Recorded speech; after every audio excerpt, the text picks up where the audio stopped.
Good morning, everyone. If you can grab your seats.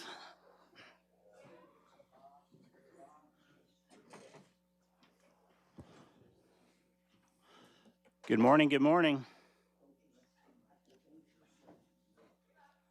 Just a quick reminder, we do this a lot at the Capitol. If you have a cell phone, shut it off or mute it, please. If you came in late and you didn't get an opportunity to sign a form to speak, Michael, my legislative aide, is here to the right. You can fill one out with him. The first thing I'd like to do is call Pastor Ray Cortez forward for the invocation. Please rise, everybody.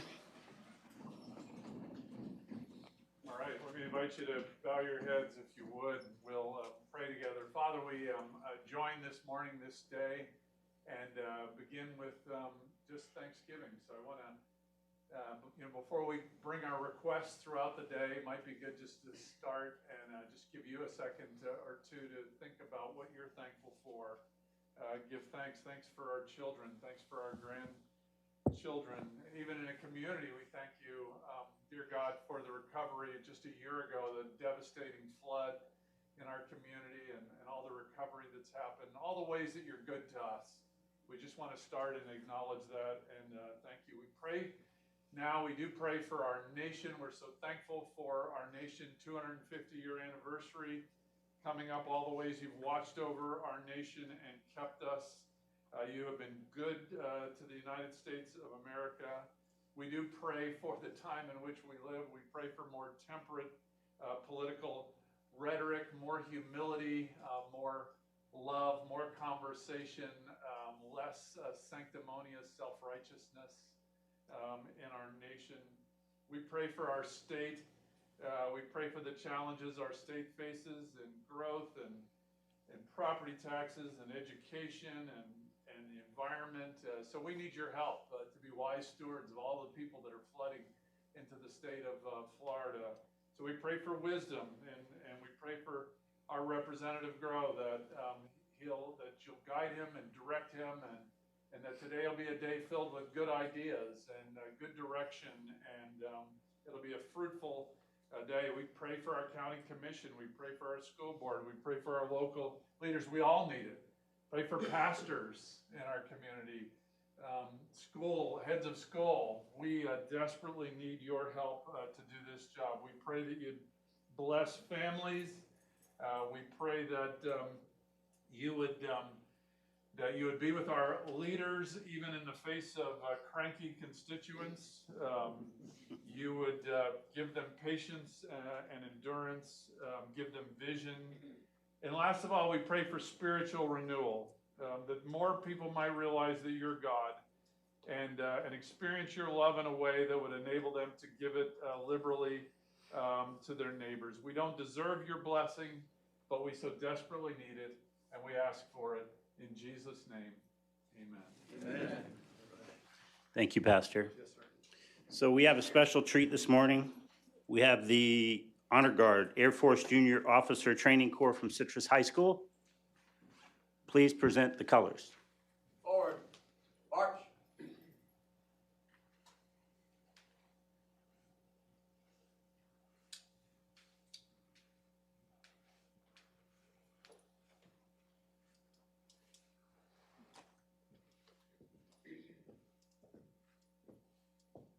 Colors. Halt. Present. Arms.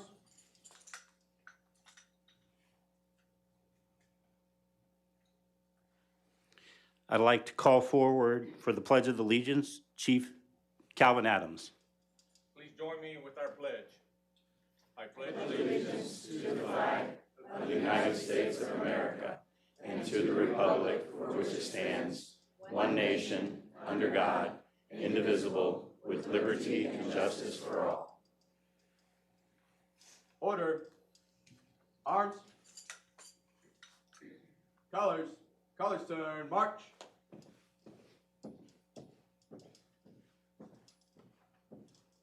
Forward. March.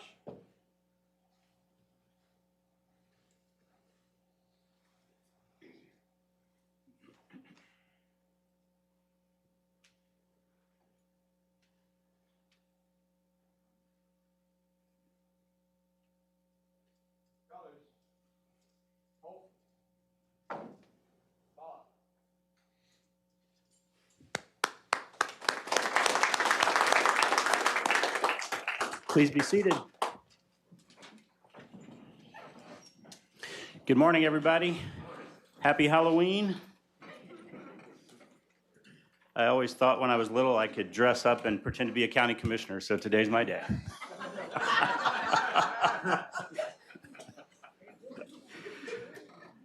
I just want to say it's an honor to be up here to begin with, and it's a little strange for me because my thing has always been I want to be out there with you, getting things done. But today I have to sit up here and talk and listen to a lot of great folks in our community who are doing a lot of great things, and I'm excited for that.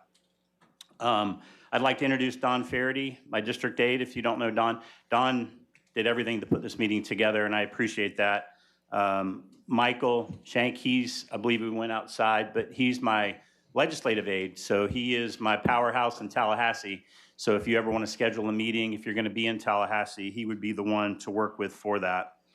As far as today and how it's going to work, I think a lot of you have probably been to more of these than I have. But once we get started, we're going to have the elected officials and the government entities come up first, and they'll have 5 minutes each to speak. And then we will move on to public presentation and testimony, where each speaker will have 3 minutes to speak. And then at the end, I have a local bill that I'm going to present, and we'll have an opportunity to discuss. So with that, my supervisor of elections, the Honorable Mo Beard. After that, Tracy Perry. Well, good morning, Representative Grow. Thank you. And Good morning. Today I came dressed up as Supervisor of Elections. Thank you for that. Thank you, John, for all the hard work that you've done. I'm going to just go through a couple of accomplishments, some of our legislative agenda for the Florida Supervisor of Elections.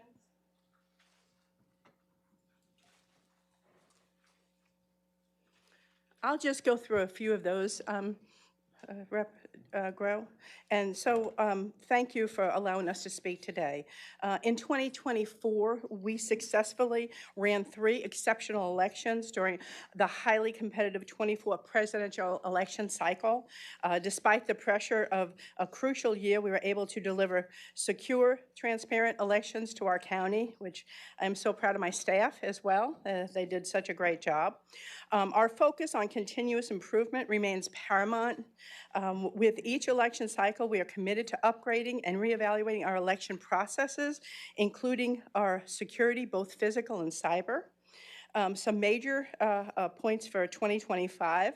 We have made significant strides in upgrading our election infrastructure by replacing our voting system and dedicated service to streamline our operations. And we faced an unexpected challenge this year. We lost our website vendor, which most of the supervisor of elections did in the state of Florida.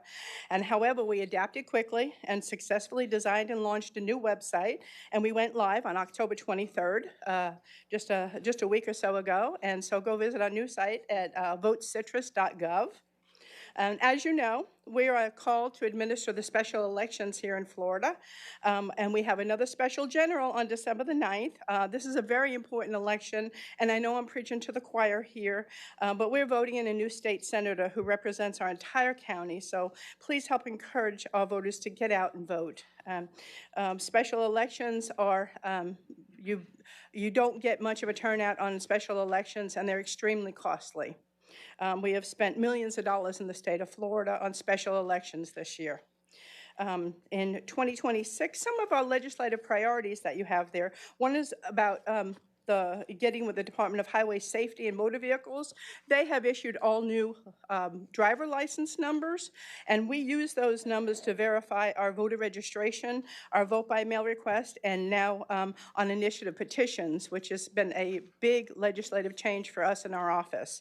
Right now, today, I have 3 full-time employees working on initiative petitions.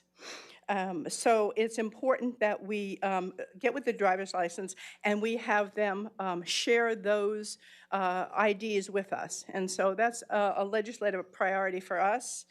And we also want to expand the criminal offenses related to theft, tampering, and other violations of critical infrastructure to explicitly include election equipment and ballots. You know, back, I think it was about 2016, they called elections to be part of the critical infrastructure system. And so we want to add things to that to make sure that this is the same criminal felons or whatever, the felony that would happen if they touched any election equipment or ballots. We want to exempt personal information of election workers from public records as part of that critical infrastructure protection. Most of our election workers in the state of Florida are retired folks, and that scares them, that they might be intimidated by people outside the elections. So if we can protect their addresses, that would be helpful. One of the other things that we have on our list is to add a notation on the vote-by-mail certificate envelope to act as a continuing request for vote-by-mail services, as long as the voter's personal identifying information has already been verified. And the reason we want to do that is because on December 31st, I'm required to wipe every vote-by-mail out of my system. I worked diligently from January 1 through that special election to get my vote-by-mail request back on the system.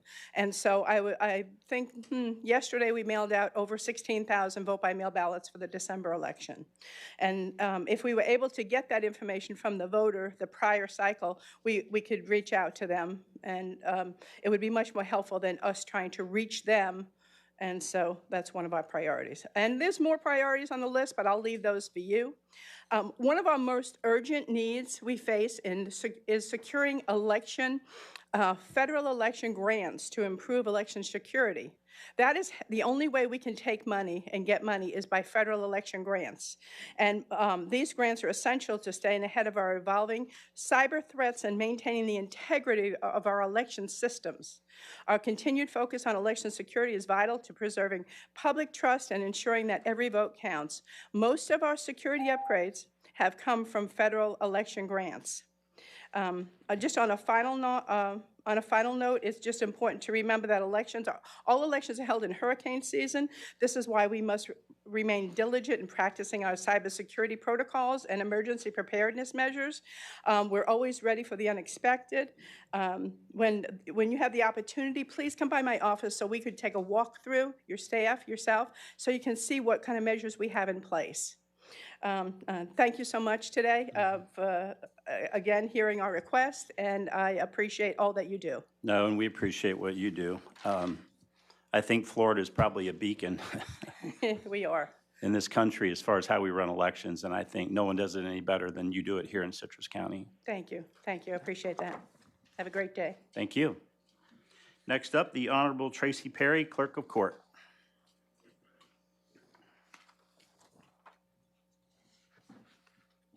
Good morning, Representative Grow.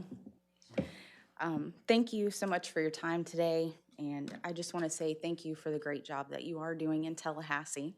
It was so nice to hear a lot of the accomplishments the other night about that, and thank you, Dawn, for arranging all of this today. Clerks across Florida are very thankful for the support that we've gotten from the legislature in the past, but we're facing a significant shortfall in our funding. On the court side, I want to be clear, especially for the audience and those that are listening, this is specific to our court side budget, which is all appropriated at the state level, not at the county level for the comptroller side. The shortfall began way before I was elected or you, but it only can be resolved through Tallahassee. In 2008, there were fines and fees that were levied to help offset costs for our court system so that we could continue to support judicial. But since then, we have not seen a substantial increase. So we are basically running a 2025 business on 2008 pricing.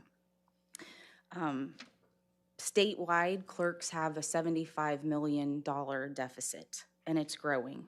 Last year, the legislation approved 36 new judges across the state, but there was no additional funding for clerks to support those judges in the courtroom. Now in Citrus, we are looking at potentially a half a judge right now, so we're okay, But if that judge were to come here full-time, I don't have another courtroom clerk or the funding for another courtroom clerk to support judicial. Just to give you an idea, from 2015 to 2025, the other justice agencies between law enforcement, I have a complete list actually, law enforcement, state attorneys, public defenders, Department of Corrections, Department of Juvenile Justice, Department of Legal Affairs, and trial courts all have received an approximate 53.2 budget increase. That's on average. Clerks have received 6.4%.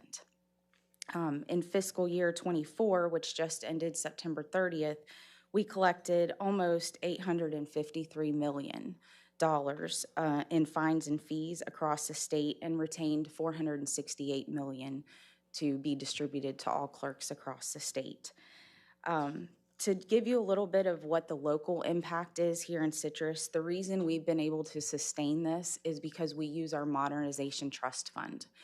Our Modernization Trust Fund is made up of certain percentage of fines and fees that we're able to keep back.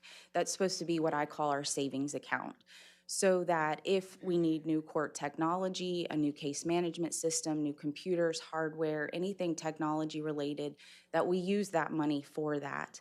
However, we're using that now for reoccurring software and services that are technology related so that we can pay our staff out of our operations budget. Jury funding is another big issue. So we have stayed at $11.7 million for the last 10 years. In Citrus County alone for fiscal year 24, we were $30,000 short to pay our jurors, to do all of our jury costs that are associated with calling a jury in.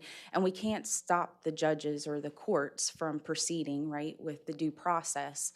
But we take that out of our court's operations money to make it happen because it's our constitutional duty to do so. We have numerous cases, mental health, domestic violence, substance abuse cases that we get no funding for. But the legislation put in, created mechanisms for that funding for us to get reimbursement. But the problem is the Justice Administrative Commission doesn't have it in their budget to pay us for certain cases that we take. So alone in Citrus County, that would be equate to about $67,000 a year. So not a huge amount, but every little bit helps when you're facing a shortfall. Over the past year, just to give you an idea as well, we have absorbed 6 court positions, and we continue to look at how we can continue to remain efficient and get the job done with the least amount of funding as possible. But our staff's getting burnt out. I mean, just in all honesty, it's hard to bench strength when you've absorbed that much. So clerks are going to be in Tallahassee in January. I'll be there as well with the clerks and then also with the chamber. And I would love the opportunity to bring you some more data and statistics, not just about the state as a whole, but also about Citrus County. So we ask that as we introduce these policies in session, that we would have your support, that you could be our voice, potentially even maybe a co-sponsorship of one of those. And we appreciate everything you do, and thank you so much for your time. No, thank you, and I appreciate what you do. And one of the areas that I think we fall short as a state is we like to do mandates and then not fund them. Correct. So one of the, I get some laughter from County Commission. No. One of the things that we have to do, and last year, you know, we pushed really, really hard because we add judges, but we don't add prosecutors. Mm-hmm. We add Correct. Prosecutors, but we don't add public defenders. Mm-hmm. I mean, it's got to equal, right? The workload happens all across, and in the clerk of court's office, obviously that workload compromises all of those different folks I just mentioned. Yes. So I'll work with you for sure. And if there's a particular bill that needs a co-sponsor, I'd be happy to listen and look at that. Okay. But we do need to make sure that we get it right because, you know, we don't need people burned out because then they leave and then it's a matter of retraining and that doesn't work well. So. No, it doesn't. And we're very fortunate right now. We have a lot of longevity in our office and we want to keep it that way. Yeah. Thank you so much. Thank you so much. Yeah. Hold 1 second.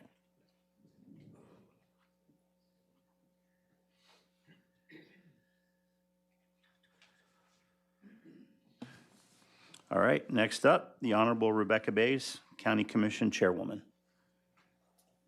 Welcome. Thank you. I'm in your chair, by the way. You fit it well. Thank you on behalf of the Board of County Commissioners. We want to thank you for your continued partnership in Citrus County. As you know, Citrus County is a very special place on the map. It's a way of life here. It's where water sparkles, neighbors still wave to each other, and people care deeply about their community. And we want to protect what makes Citrus County special and prepare for what the future deserves. And as you know, it works best when we all work together. Citrus County is growing. We're just over 172,000 now and expected to grow another 20,000 by 2030. That kind of growth brings opportunities, but it also brings responsibility. And that we have learned from the past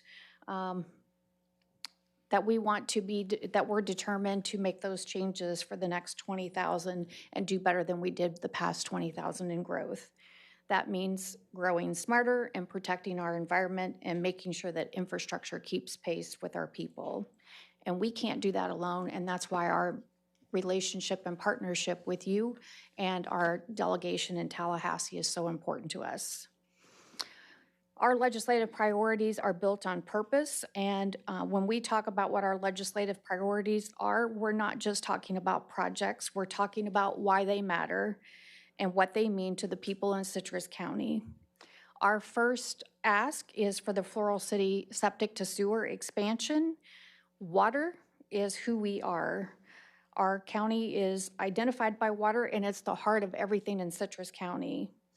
That's why we're asking for your help to protect it by replacing old septic systems in Floral City. We can stop pollution before it reaches our springs and our rivers, and it keeps our water clean for generations to come.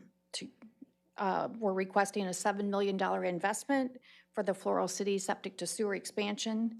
It's not just infrastructure, it's an investment in our health, our environment, and our future. Our second request is the Regional Public Safety Training Center. As I said, our county is growing, and it is our responsibility to keep people safe. Our first responders, our law enforcement, our school safety teams need a place to train and to prepare for whatever the challenges that are coming our way.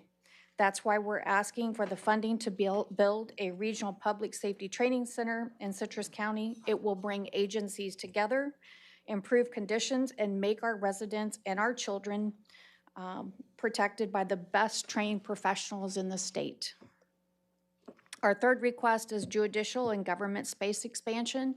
As you just heard from the clerk, we're expecting more judges over the next few years here, and that growth doesn't mean just more people, it means more demand for justice, public service, and space to serve our residents as well. That's why we're requesting support for the judicial and government space expansion in downtown Inverness, and this will keep our courts efficient, our services accessible, and our government strong and transparent as our population continues to grow. Our fourth request is the Halls River multi-use path connection. That's what communities are all about. The Halls River multi-path will connect Homosassa neighborhoods and small businesses and natural spaces, giving residents and visitors a safe and beautiful way to move through their community. It's more than a path, it's a link between people, nature, and opportunity. Beyond our four requests are just our policy priorities. We're asking for flexibility to modernize our transportation concurrency so that when new development happens, our roads, utilities, and drainage systems can keep up. We're not asking for a mandate, we're asking for fairness so that growth pays its own way and doesn't fall on the shoulders of the existing residents. We're also focused on the people who serve our community every day. We're asking for the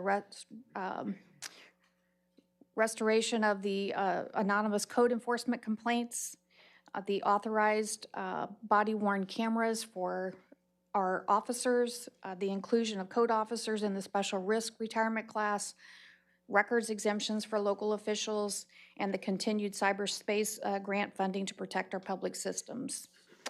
Housing and Human Services and Environment, we're also committed to ensuring every resident has the opportunity to thrive. That's why we support the full funding of the Sadowski Housing Trust Fund and programs like the Housing Stability for the Homeless School Children Grant, because every student deserves a safe place to start their day.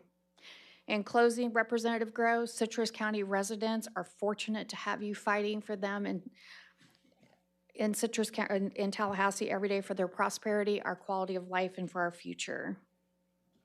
Citrus has planned responsibly. It's invested locally in our partnerships that deliver results, and we look for your continued support.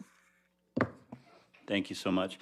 So for those of you who don't know, I spend a lot of time talking with Commissioner Blaise and the other commissioners, because I believe everything that we do at the state level and the county level have to interconnect, and they do. It's the same with our cities, and I appreciate that relationship that we have. A couple of things: transportation concurrency bill that I got passed on the House floor last year didn't move through the Senate, but we will be bringing that bill back, and I believe I have that went to Michael, I believe, it got filed this week, and then we have a senator who will soon be elected who will be marching that on the other side, and we'll get the governor's sign off on it. So I'm looking forward to that. The other thing that we've talked about is the CHAZ. So we'll make sure that we go for appropriation funding. For those of you who kept up with it, the CHAZ now is managed by the county. There was a lot of damage from the hurricanes, so we're going to need to get some appropriations to fix that. They're out there now working on it.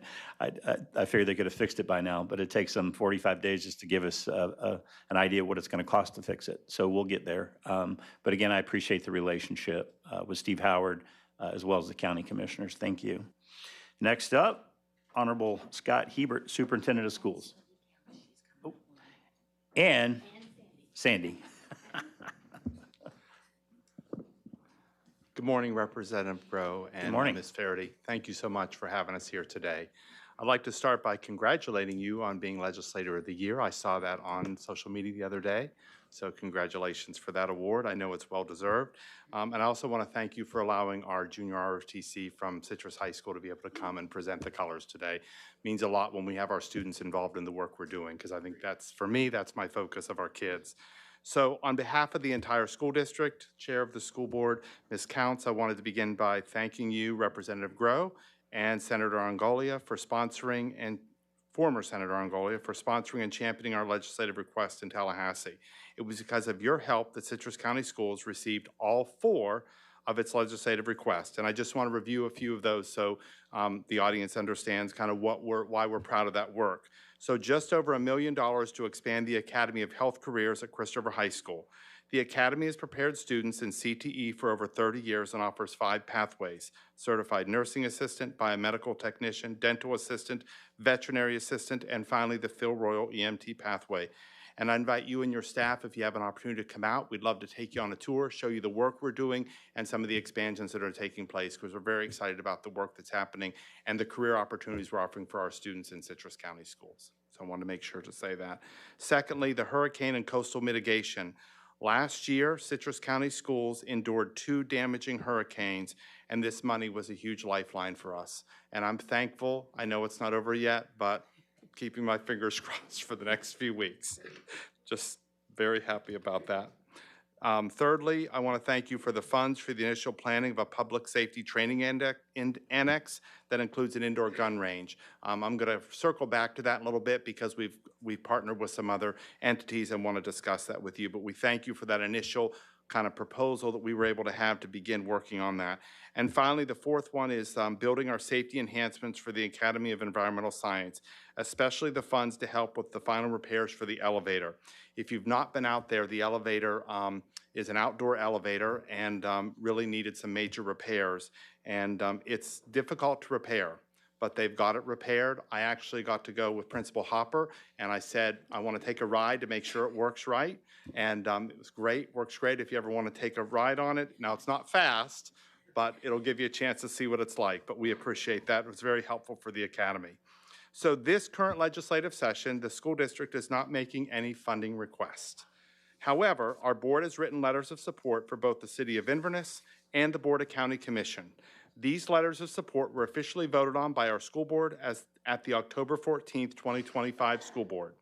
First, our school board supports the City of Inverness' desire to develop an RV campground, replace boundary fences, and construct a West Inverness Trail connector at Whispering Pines Park.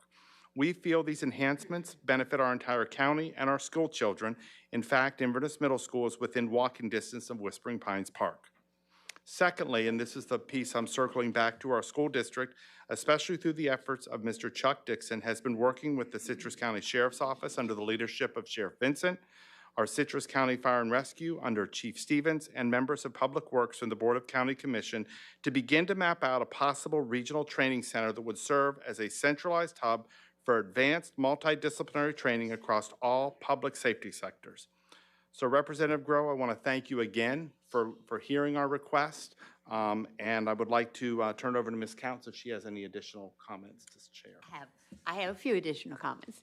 We also have a very unique situation in Citrus County to this date. It's called the Marine Science Station out on 44 West, and it was also devastated. It's right across the Salt River Bridge from the Academy of Environmental Science. And so they have to do almost a total rebuild on that building. They are obtaining some donations from our wonderful community, but we do need to get that back. They provide an environmental boat trip for all of our 5th grade, 7th grade, and 9th grade teachers. That's the elementary school, middle schools, and high schools.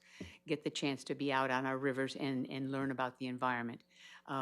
So we really need to get that back in place. They're doing it this year, but they're doing it part-time, but we need to get the full facility back there.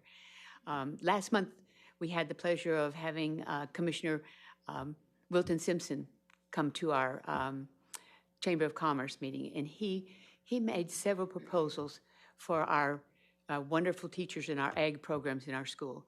We've gotten, Dr. Hebert outlined all the pathways that we have with our academies in there, but Wilton was very adamant about taking care of our ag programs in our schools, and we would appreciate it if you would support some of those things that he's coming forward for. Thank you.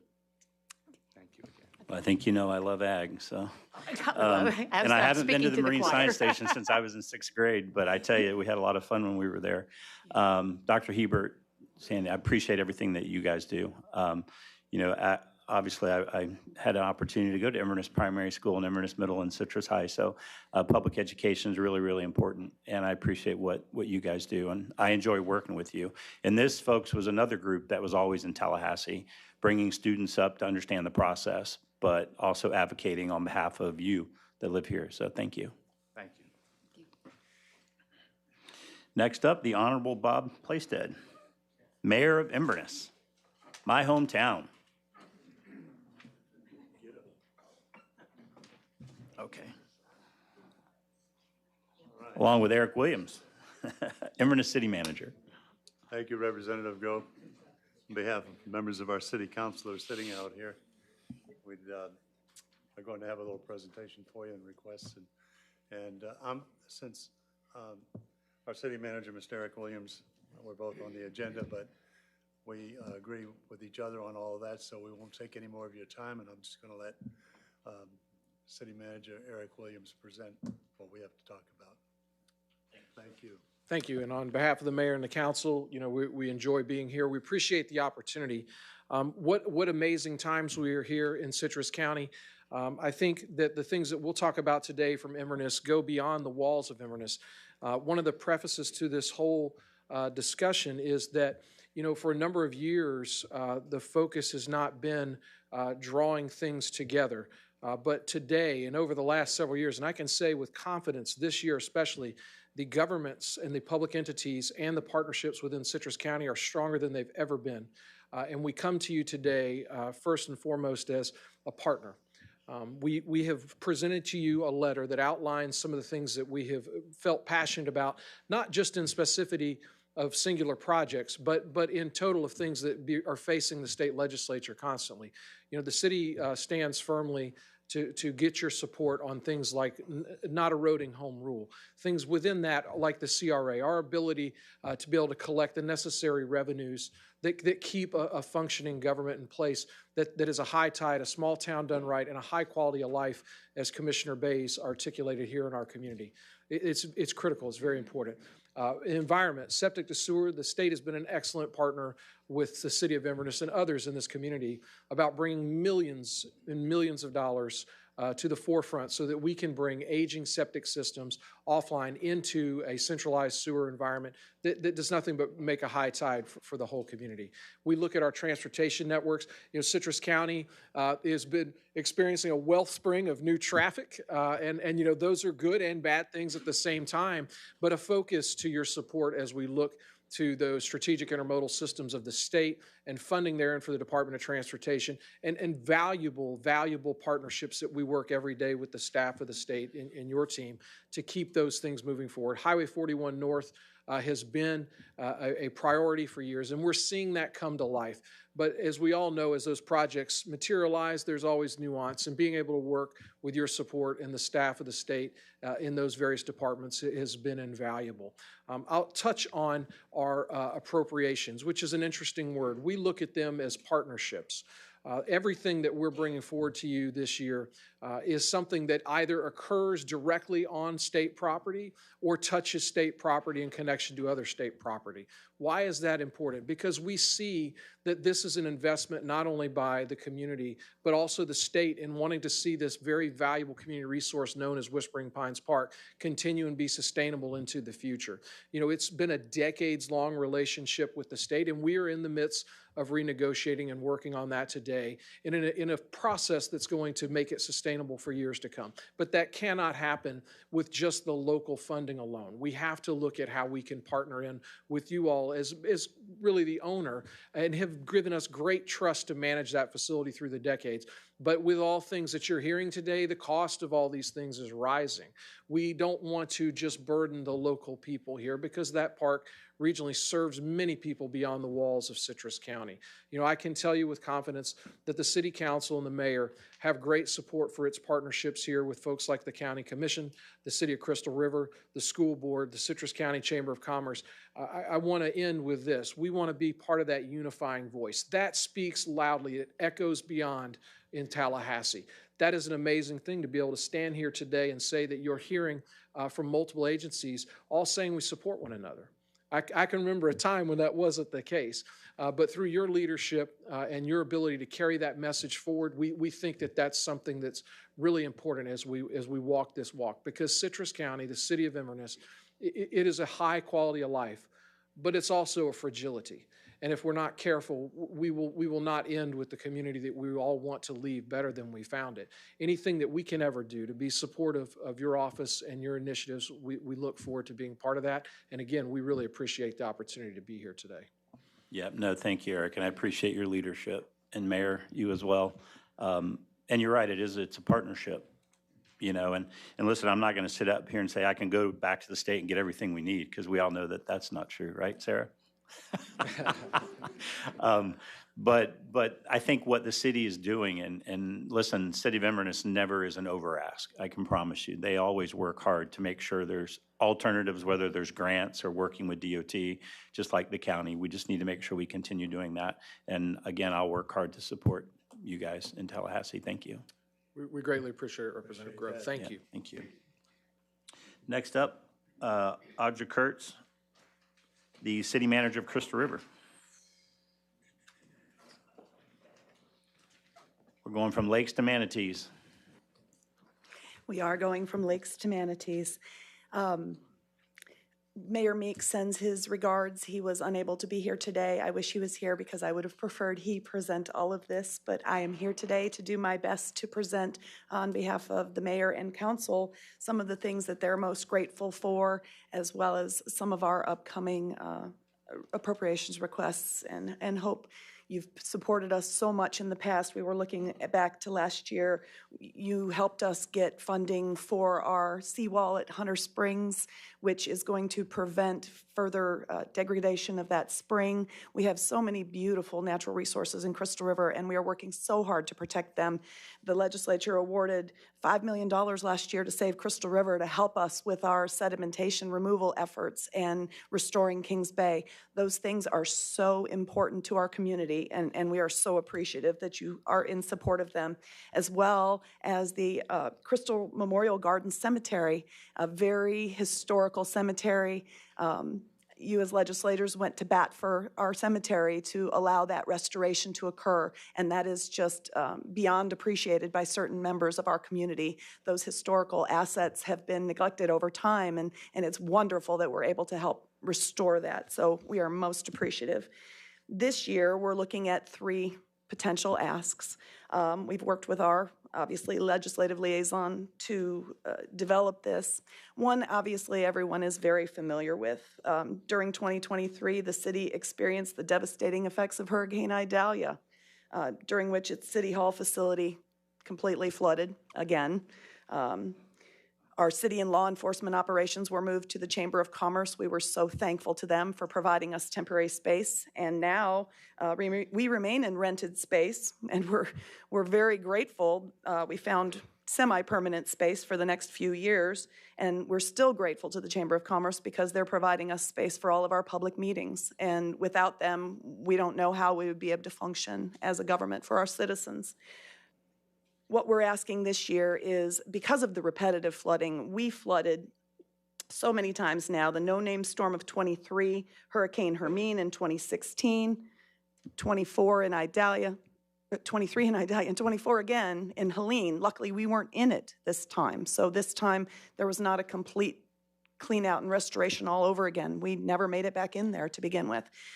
The council has determined that the best course of action at this time is demolition and rebuild, a higher resilient building that we cannot sustain repetitively continuing to rebuild this facility. So in 2023, the legislature graciously gave us an allocation of $1.35 million to do the design and engineering of a new city hall, which we have proceeded with. That study and those results are almost complete. Sometime here in the fall of 2025, the council will vote to finalize their plans of exactly what that structure should look like. So we are now at a point where we can actually, with certainty, estimate the costs of such building. The building is slightly smaller than what we had before, but it is raised. That cost of that building will be real close to $8.488 million. That's what the current architect's estimates are. The $10 million estimate that we went to the legislature with a couple years ago is very accurate, because that's the building at 8.488, and the infrastructure around that building with its parking lot and the other things that are going to have to happen on that site will approach that $10 million mark with all certainty. So what our ask is this year is, we have probably, now we still are not finalized with our insurance negotiations for Idalia, but we believe when it is all said and done, they will fund us approximately $2 million in insurance proceeds to help us with the rebuild. The rest of this, the only source the city has, is borrowing. So we are hoping that maybe the state will grant us some resilience funding to help us with the lift, for example, lifting this building to its second-story height and making it an impact-resistant building in the case of future storm events. So the ask we're hoping for this year is going to be around $5 million. And we ask your grace in anything you may help us with towards that effort. That is request 1. Request 2, like Eric Williams, we are very much involved in all the septic to sewer conversions, and we want to protect our first magnitude, second magnitude springs, and that is countywide. What we do affects a lot more than just Crystal River. We have currently a septic to sewer project almost completed. Our first phase of Indian Waters, and our second one, I'm sorry, did I hit 5 minutes already? Darn, I will close. We're going to try to do 2 more septic to sewer conversions, which we'll ask your grace on, and then golf cart crossings. we've been working hard with FDOT to get some golf cart crossing across state roads. And they're not large asks, but they are things that finally are moving in other parts of the state. And we hope that we can do something similar in Crystal River. So with that, I close, and I thank you for everything you have done and continue to do for Crystal River. Oh, thank you so much. Best to Mayor Joe Meek.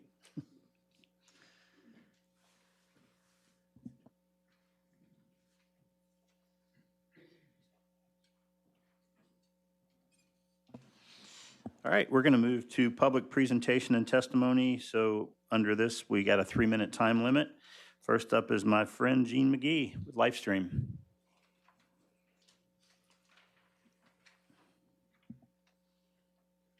Good morning. First thing I want to do is to publicly thank and acknowledge you, JJ. I'm lucky enough to firsthand see what you do for our community in Tallahassee. And I want our community to understand that in one short year, you've worked your way not only into a leadership position in your class, but you have the respect of the entire legislature because of your skill set and the work that you do up there. I say a lot of members of the legislature are HMO legislators. I go to them and ask for help, and they say, let me tell you who I'll send you to. There's a specialist on that and a specialist on that. That's not you. You pick up the phone or you get off your seat and you walk to an office and you advocate, and I appreciate that. You've been very successful for our community in a very short period of time, and I look forward to continuing to work with you. As an example for Livestream, if you drive by on 491, you'll see our facility coming out of the ground, and that's been a lot of work from a lot of people. But the county gave $2 million, Hernando County gave $2 million. The state, thanks to your efforts, came up with $4 million to put toward that project. Livestream's got $10 million in it. It's going to be an $18 million facility, community health facility that can serve the entire community. This year, however, there's a gaping hole in services in the county that's come to light. And it's not just our county, it's the entire state. It's the fact that seniors in our community that have cognitive decline, Alzheimer's or dementia, get caught up in the Baker Act system because they're confused or scared, they get aggressive. And law enforcement officers or families or hospitals, they don't have anything really else to do with them, and they get Baker Acted, and they find themselves in a system to where they don't belong. And so we're going to come in and ask you to sponsor a request for $2.5 million that does a couple of things. There's a front end and a back end. The front end is we have 4 respite care beds established with a team of people who will go into the community, into families who have a senior who's having these problems, might have gotten caught up into the system or is referred, and we'll find out what the problem is. We'll get to the root of it with the caregiver and with the client and try to solve those problems. On the back end, we have a 16-bed facility there now that right now is forensic, so people are adjudicated of crimes and they have mental health issues. We're going to move those folks to Lake County, and we're going to have 16 beds available for this dementia project. So if people need longer-term care, they'll have a place to be and a team to wrap around them and services wrapped around them. So we think this is going to be a comprehensive way to try to take a shot at this problem. And I think it's acute here in Citrus County just because of our advanced age demographic here. And so that's our only request. We think it's an important one, and we'd ask for your help on that. Thank you, sir, and I appreciate the comments. For those of you who don't know Gene McGee, he represents the school board. He also represents Livestream. In the past, he's represented the county. A lot of people say, ooh, lobbyist bad, right? And I can promise you, and Sarah Susky's here as well, Sarah wave. Sarah represents the county now. These are like major assets for me as a legislator. Gene and I, and then Sarah and I separately had all kinds of discussions and meetings about how to strategize and do the things that we needed to do for our county. So I can't tell you how much I appreciate the work of both of them, and we'll continue that work, and we'll have another good session. So thank you so much, Gene, for being here. Next, the guy who's probably got the best laugh in all of Citrus County, John Murphy with Citrus County Chamber. There you go, see?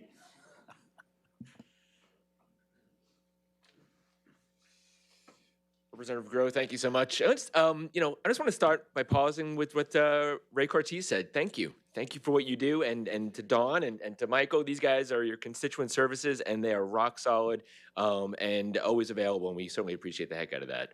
So I'm here today on behalf of the Chamber of Commerce. Chamber of Commerce, we're 1,200 members strong. We're really excited about that, representing many, many thousands of local employees. So when we start our process on our legislative delegation or our legislative ask, we start with those members and we say, what's important to you, right? What's important to help move your business forward for our community? We always look at things, being responsible for a local environment. Every year in, year out, this year is no exception. We have environmental issues of concern for us because we think that's really important. But we also, none of our priorities come out of kind of our own ecosystem. We always look to those municipalities. We look to the cities. We look to the county and we say, okay, what are your legislative asks? What are your priorities? What are the policies that are important to you? And we try and add our voice to those. So you've got the list. I won't reiterate all of them, but a couple I just want to kind of highlight for you. So public safety, it's been mentioned before, this idea of a regional public safety facility.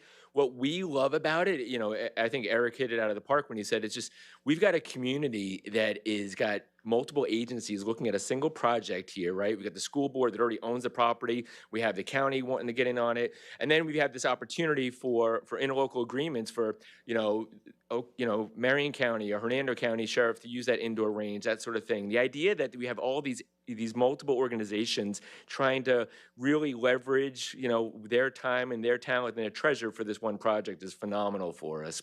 The other is the ask of judiciary.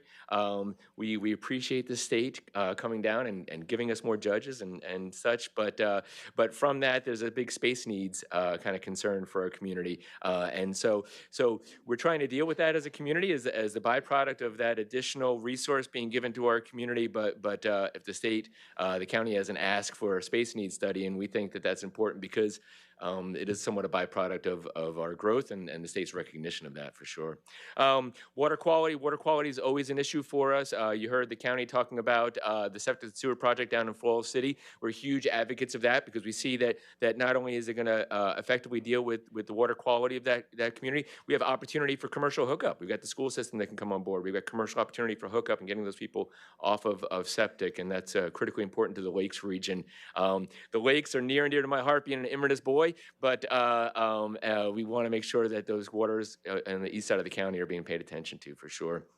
Transportation, we've got a couple of different transportation items in there. Transportation concurrency for sure is important to us. Continuing to see Highway 41 continue north. We know it's part of the state's plan, but we want to make sure that it continues to stay a part of that. And then finally, the last thing I'll leave you with is just our employees' workforce, right? This is not unique to Citrus County, but housing that employees can afford, getting folks trained, and so critically important is childcare. What an issue we have, right? I use this all the time as an example.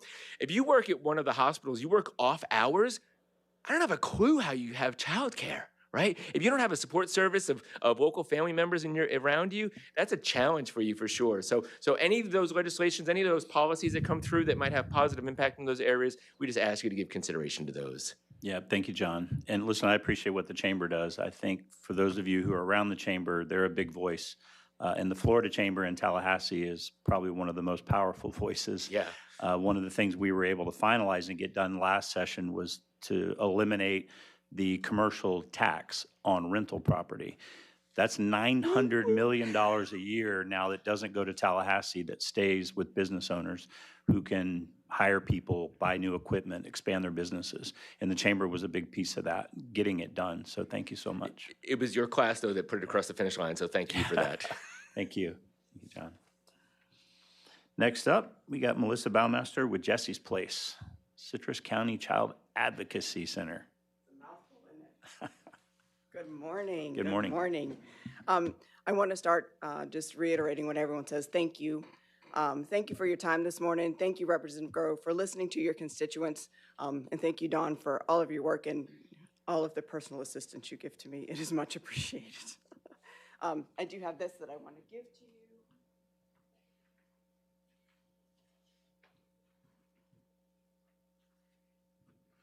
So as you know, Jesse's Place is the Child Advocacy Center for Citrus County, and we provide the services to abused children and their families.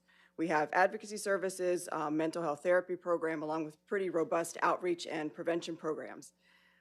The problem that we have is we lack the sufficient space to meet the demand for our the need for our services.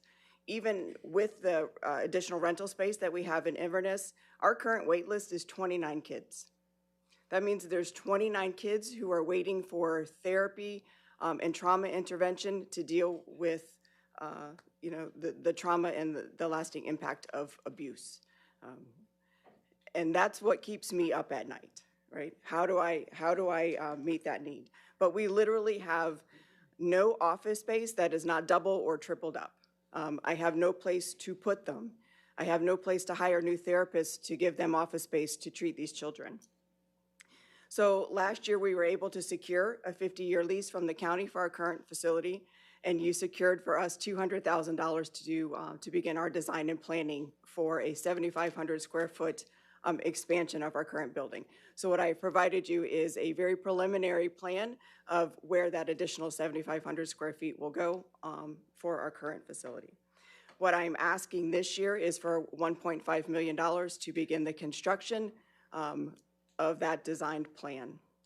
So I thank you for all of your continued support of Jesse's Place. You have been a tremendous champion for us, and we appreciate that very much, and I'm hoping that you will be able to continue to champion for us in meeting this need. No, absolutely. And I can't talk about Jesse's Place for too long because it's a sensitive thing.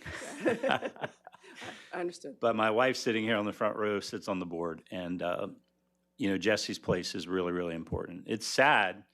Listen, when you think about it, it's sad that we need more child advocacy in our county. It's sad that more kids are being abused than we have the funds and the facilities to take care of. So we have to keep fighting for that. And obviously, law enforcement fights on the other side to make sure that the folks that do these terrible things pay the price. And we continue to work on that as a legislature as well. And we will fight for that funding, for sure. Thank you very much. Yep. we are And Senator fortunate. Blaise Ingoglia obviously was a huge part of that last year. Yes, For those of you who don't understand appropriations, I have to get it done in the House, but someone else has to get it done in the Senate. And then we have to come together in the end during budget conference to get that funding. And then, of course, we have to pass the veto pen at the end. But I can tell you that the governor is in support of child advocacy. So we need to keep fighting. So thank you for being here. Thank you very much. Thank you. Next up, Francine Richmond.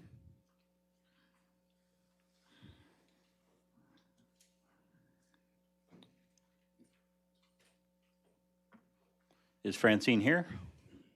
Nope. Okay, we're going to move on to Haley Bush, 1,000 Friends of Florida. Hi, good morning, Representative Grow. I'm actually Kim Dinkins with 1,000 Friends of Florida.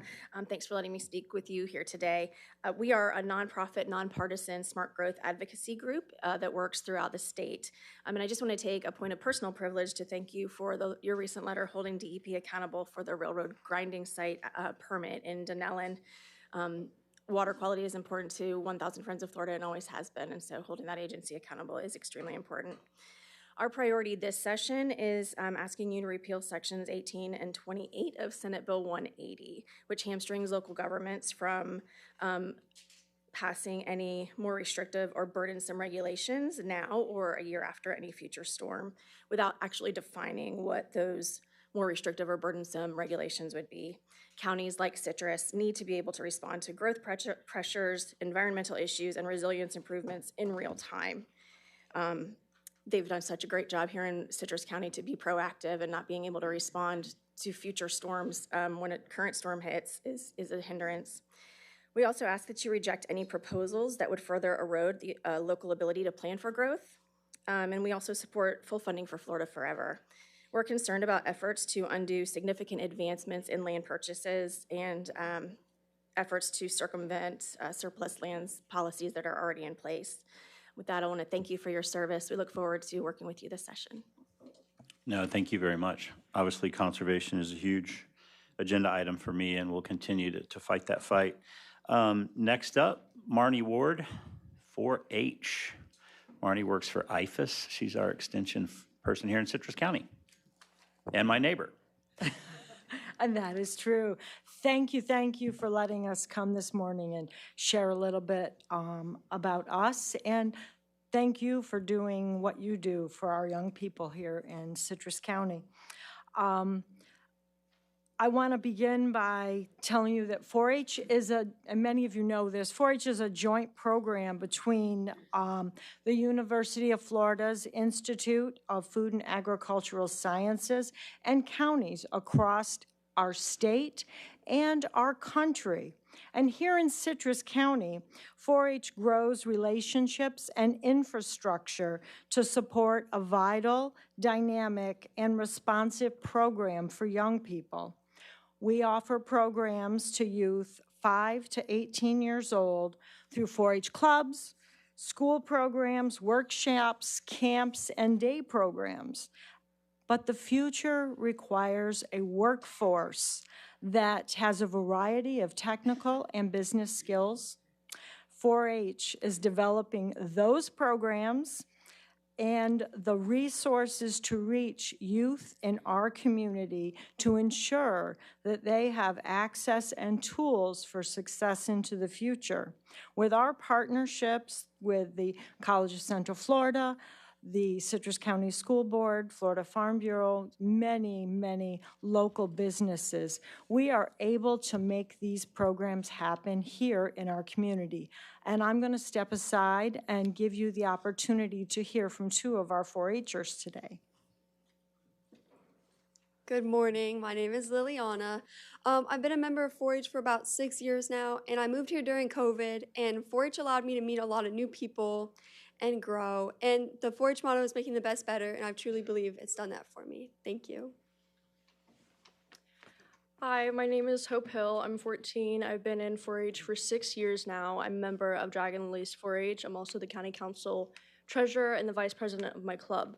I've shown horses, rabbits, poultry, and swine. I've also focused a lot on sewing, gardening, baking, canning, cooking, and photography.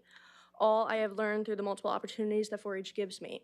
I came here from the city 8 years ago where I didn't have these rural opportunities for livestock and agriculture.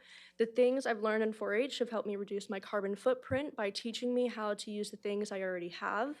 My love for agriculture has grown since being in 4-H because of 4-H. Thank you. Thank you. You got a lot of pins on your jacket there. Are you busy? Very busy, and many of our 4-H'ers are like that. I can't share enough how important the 4-H program is within our community, and it opens up those opportunities for our young people to experience real-world situations. And I'm hoping I have a minute. Anyway, we will be in Tallahassee next year for our 4-H Day at the Capitol, and we will be visiting your office. Thank you. Thank you, Marnie. Marnie knows I love 4-H, and for anyone in the room who doesn't know I love 4-H, I love 4-H. 4-H and FFA are basically why I'm sitting here. So I appreciate everything that you do. I appreciate the skills that we're teaching, our young people. Skills that are not just like occupational, but actually life skills, whether it's speaking or leadership. So we'll continue to support that. And I will tell you, if you weren't anywhere near the Capitol last year, there was a lot of green around the Capitol. One of the appropriations was for Cherry Lake to rebuild the camp there where a lot of these students go to learn these skills. And we were able to get that appropriations done. And we're excited for that project to be finished and start being utilized. So thank you for being here, Marnie. Thank you. All right, next up is Devon Quirallo. Did I do okay?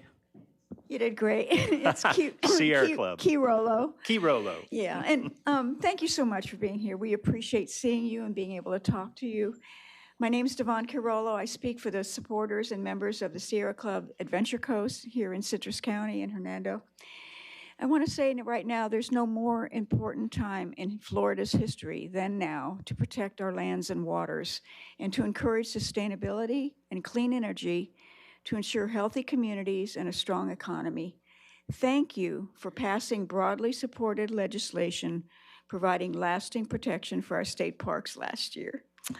And now we want you to support Guillermo Smith's legislation to strengthen the Springs Protection Zones by repealing a provision added to SB 1388 last year that raises the burden from harm to significant harm for determining that vessels are a predominant cause of negative impacts. We need this protection for the Weeki Wachee Springs Protection Zone as it was originally approved. Moving on, we want to say that we are disappointed, to say the least, that the legislature has failed to adequately fund Florida Forever to purchase environmentally sensitive lands and wildlife corridor properties. A total of $20.5 billion is needed for all of the 132 projects that have been qualified and vetted for funding now before they're purchased and developed. So this is urgent for us, especially here in Citrus. And I want to tell you about SB 180.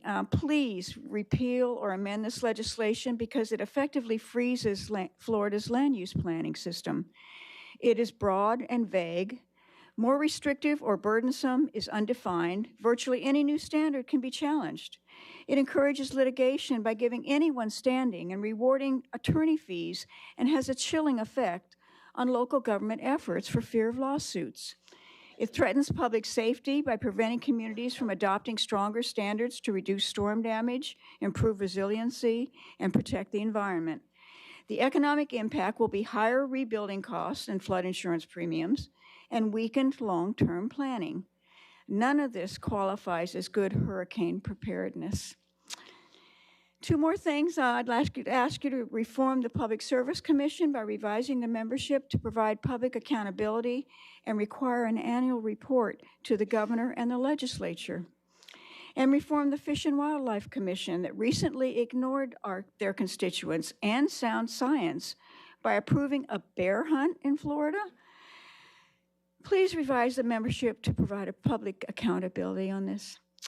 And also, we support home rule and end plastic. We ask you to support home rule and end plastic regulations that would eliminate and preempt local reusable and single-use container regulations that are already in place across the state at beaches, springs, and parks, including regulations on plastic bottles, bags, containers, glass, and any other local legislation that would overturn local municipalities from banning single-use plastics altogether. Thank you so much for your attention to these important issues. Yes, ma'am, thank you. And Wilton Simpson is a personal friend, and I appreciate what the commissioner has done with the Florida Forever. Obviously, one of the things that I've learned, though, is when the state buys land, it's really expensive for us to manage, and it's hard to do. So the Rural and Family Lands Act, where we actually buy the development rights off of property, allows us to purchase more land. I'm sure you're familiar with that. If not, I'd be happy to discuss it with you, because we'd love to conserve more land versus having to pay the full price of a piece of land and have to manage it for the rest of I appreciate that you did that, Yeah. but you've transferred a lot of money out of Florida Forever into rural lands, and that isn't conserving the land for wildlife and bear habitat corridors. These lands are still farmed, and the agricultural impacts of pollution on our natural areas that need to preserve is increased by farming. So it helps the farmers keep it rural, but for conservation purposes, it doesn't provide a strong value of return for us. Okay, thank you. Thank you very much. Thank you. All right, next up, Rosemary Niles, League of Women Voters.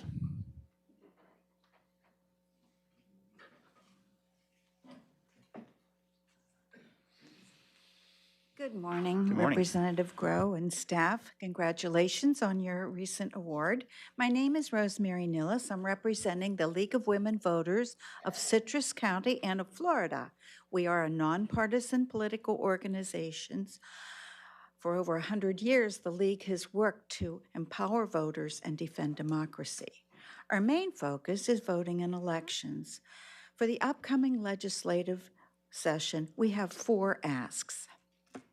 First, regarding the proposed redistricting. Florida families expect their elected leaders to focus on the kitchen table issues affecting voters' daily lives, not to divert millions in taxpayer dollars to a rushed and unnecessary redistricting process.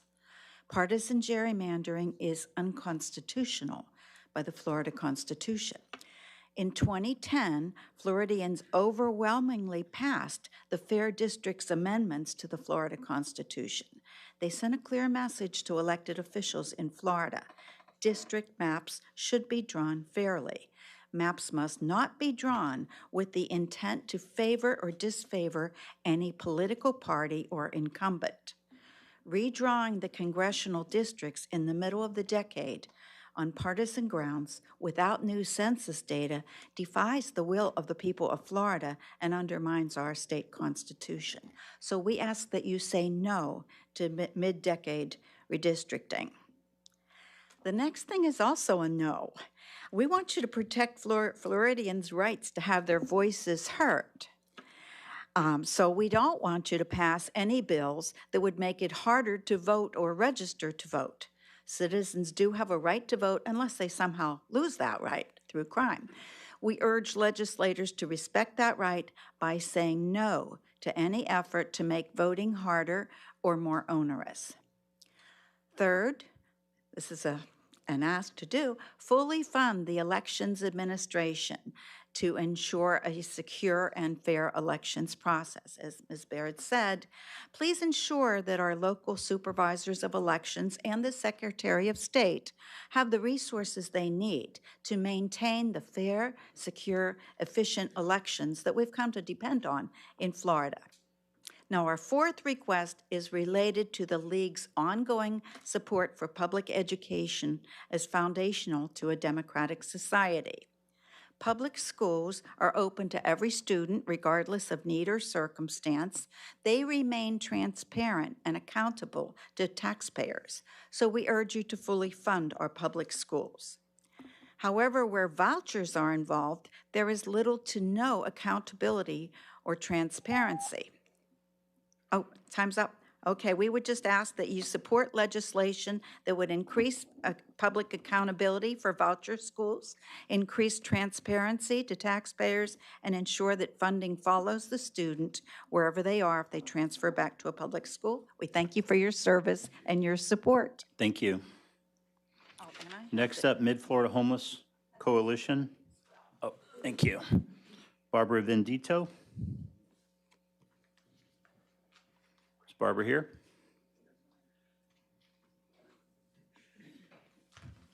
All right, let's go with Sarah Sullivan, nephropathy and nephropathy med.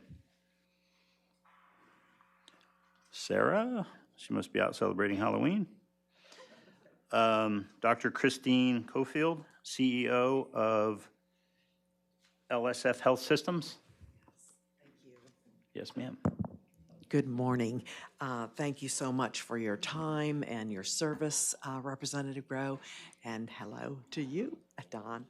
My name is Dr. Christine Caulfield, and I have the honor and pleasure to serve as CEO of LSF Health Systems, your managing entity for North Central Northeast region of Florida. We are the arm that provides funding and oversight for our network of over 100 provider organizations. I know 2 of them are here today, LifeStream and SMA, premier providers that do a great job. We serve approximately, through our provider network, 1.2 million clients annually. These individuals live with mental health and or substance use disorders, and they're impoverished, underinsured, or non-insured.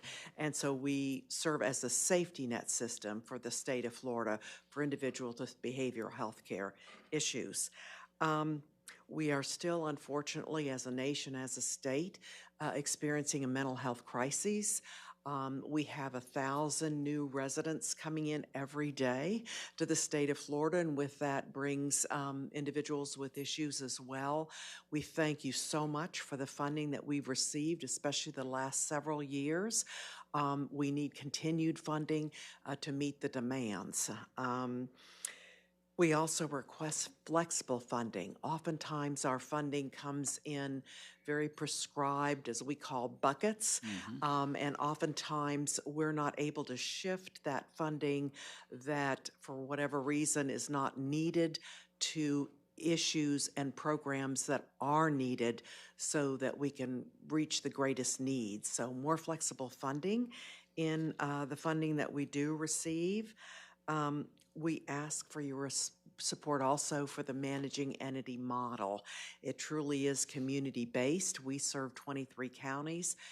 We serve rural, urban, and we know all of our key stakeholders, legislators, et cetera, in each of those counties. Each has unique needs. And as a managing entity, we're able to really dig deep and work with the community leaders to address the issues that they may be experiencing. So I just want to close by saying thank you for your service. Thank you for your support. We really appreciate it. And I'm going to leave my card if you have any needs that I can help you with, any constituent issues that may arise. I have 2 cell phones, and I answer my phone, and so please don't hesitate to call. Thank you, Dr. Cofield. Thank you so much. And I know everyone knows, but mental health obviously is a huge issue in the state of Florida. And one area that we focused as a legislature last year was to not criminalize mental health. You know, we need to get folks the help that they need. So thank you for what you do. Next up, Derek Arnold with Goodwill. Good morning, and thank you, Representative Grove, for being here. It's a pleasure. With me, I have Robert Batista, who is the Community Employment Initiatives Manager for our workforce programs at Goodwill. And many of you guys know what Goodwill is. This is a retail store, but there's more to it. And I want to talk to you a little bit about what our retail store, likewise the one in Crystal River, I know Crystal River is here today, the city manager, but what that store represents in terms of community. Over the past year and a half, we began to introduce some workforce programs into Citrus County, partnering with Dr. Ebert and his team at the high schools here locally, and working with his team, working with Dr. Lisa Numi over at HCA Citrus. We've created a project search program, which for students who receive IEP or 504 services are able to extend into further diploma after meeting requirements and go into job training services. And we represent that in project search model. That model allows full immersion into community-based employment, likewise at HCA, Citrus Hospital, where they're working at internships, learning real-life job skills that are transferable not only to other jobs, but also for opportunities within the hospital. And that's for all students who defer and remain and want to be employed after they graduate. We have other initiatives for after school, which is also valuable because now we start focusing at the younger age before they get to that opportunity. They're able to learn workforce competencies. What is it like to even be at work? What is it like to have expectations put upon you? How do I exist in the workplace? And that's really important for our students and young people that have barriers to employment or barriers to learning, because we want them to grow up and achieve employment outcomes as they get older, because those outcomes will lead to more self-sufficiency, but also more importantly in our after school, it leads to more self-esteem. And more value because they feel that they're contributing to their community. And we are so proud of the collaborative effort with the school system, with HCA, and with Citrus County residents, because it's in that collaborative effort that we see such a high success rate. Programs like this at the end average around a 70% success rate in outcomes achieved in terms of employment. That's amazing for these students, and we want to see more of it. And the reason I'm here today is we know there's a lot of workforce program initiatives out there, and particularly in the trades. So when we're talking plumbing and HVAC, electrical work, we think it'd be amazing to see any initiatives that support the general student that coming through to learn those trades that will be here in 3 to 5 years and so on. How can we prepare students with barriers to employment or barriers to learning and to achieving the same outcomes? So any legislation or any bills that come about that support those initiatives, can we be sure to include that there's verbiage and areas to include support systems like a collaborative effort, like project search or after school programs that include those students who may need a little bit more intervention to help them achieve those outcomes. And bingo, bango, that was perfect. Best timing of the day. Yes. I appreciate that because I had no idea Goodwill was involved in that. And no one does. It's hard to get out of the store shadow. Yeah, no. But it's the driver of what we do. Sure, thanks for sharing that. Thank you. Thank you. Next up, Salvatore Gentoli with SMA Healthcare. I don't see Robin with you, so I'm assuming you're on your own. Yes, sir. Robin couldn't be here. She sends her regards, Representative Groh. Thank you. Thank you so much for having me here today. Thank you for your time and your service to Citrus County. I want to thank you for your support of SMA Healthcare and of the mental health of all of the residents of Citrus, especially for your service during this most recent marathon of a legislative session. That was a time of much-needed fiscal reconciliation for our state. And as you know, over $1 billion were cut from the budget. But what a lot of people don't know is that that reconciliation also included a pretty substantial increase for behavioral health programs across the entire state. So I want to thank you for that. Thank you for sending the message to Floridians that our mental health is important. It's something that we need to focus on. Over the course of our past fiscal year, I'm proud to report that SMA Healthcare provided over 3,000 individual services to the citizens here in Citrus County. At our Citrus Outpatient Center, we have mental health and substance use assessment, as well as individual, group, and family therapy. We also work very closely with the Circuit 5 court system here in Citrus to provide treatment to court alternatives patients. That's in the mental health court, the dependency drug court, felony drug court, and the veterans court. So we're proud to collaborate with Circuit 5 courts to connect people with the health care they need, so together we can reduce recidivism and encourage recovery. A few months ago, we started a new graduate medical education program through which we're training 10 psychiatrists per year over the course of a 4-year academic cycle. These psychiatrists will be able to provide much needed capacity and capability as we expand our behavioral health services here in Citrus County. Please also know, actually you do know, I believe, that we have a central receiving facility right next door in Ocala. And in keeping with DCF's no wrong door policy, that central receiving facility is open 24/7 to the residents here in Citrus as well. At SMA Healthcare, we're committed to a vision of a community in Citrus County where everyone has access to the healthcare they need to find hope, healing, and recovery. We look forward to growing our services here in Citrus, and we look forward to working with you towards that end. Thank you again so much for your time today, sir. Awesome, thank you. Thank you for being here. Next up, Barbara Robertson, guardian ad litem. Good morning. Thank you so much for allowing me the opportunity to speak this morning. My name is Barbara Robertson. I'm the circuit director at the Guardian ad litem office, and I wanted to give you a little bit of information about what we do in the community. The Guardian ad litem assigned by the Florida Guardian ad litem represent Florida's abused and neglected and abandoned children in both court and the community. They are appointed by a judge after a child enters the dependency system. Every child appointed to the Florida Guardian ad litem office is assigned a guardian ad litem attorney to represent the child's independent legal interests, a child welfare professional, and, if available, a volunteer or pro bono attorney from the child's community. This team-based representation model is considered national best practice. Our legal representation protects and advances the rights of children whose age or circumstances prevent them from making decisions for themselves. We consider each child's physical safety, emotional well-being, and permanent placement in a stable, nurturing home where the child can thrive. Our office is the only party in a dependency case that owes a duty of undivided loyalty to the child represented. In 2024, the statewide Guardian ad litem office represented 31,622 children across the state of Florida. For Citrus County alone, we currently are representing 251 children. We appeared in 497 dependency appeals in 2024, and of the decisions rendered, we prevailed in 98% of the cases, demonstrating the strength and quality of our legal advocacy. Last year marked the first time in the office history that we had sufficient resources to have every child in Florida represented by a guardian ad litem, and we are pleased to report that this has continued. As we look ahead to the upcoming legislation session, we respectfully request your continued support in 2 key areas. While we are grateful for the support provided in recent sessions, we anticipate requesting salary adjustments in the upcoming budget.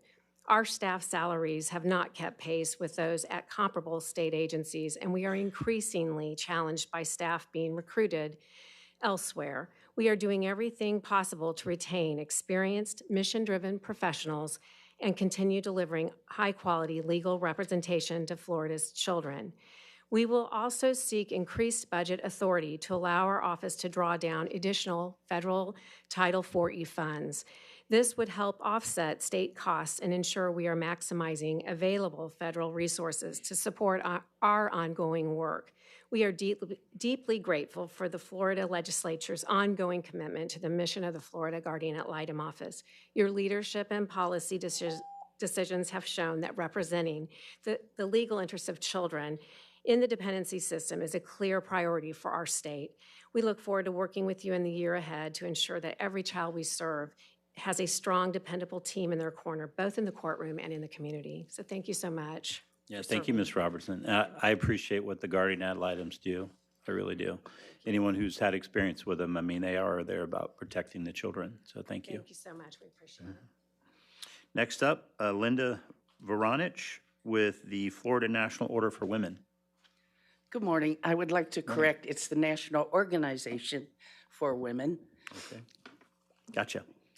Good morning, JJ and, excuse me, Dawn.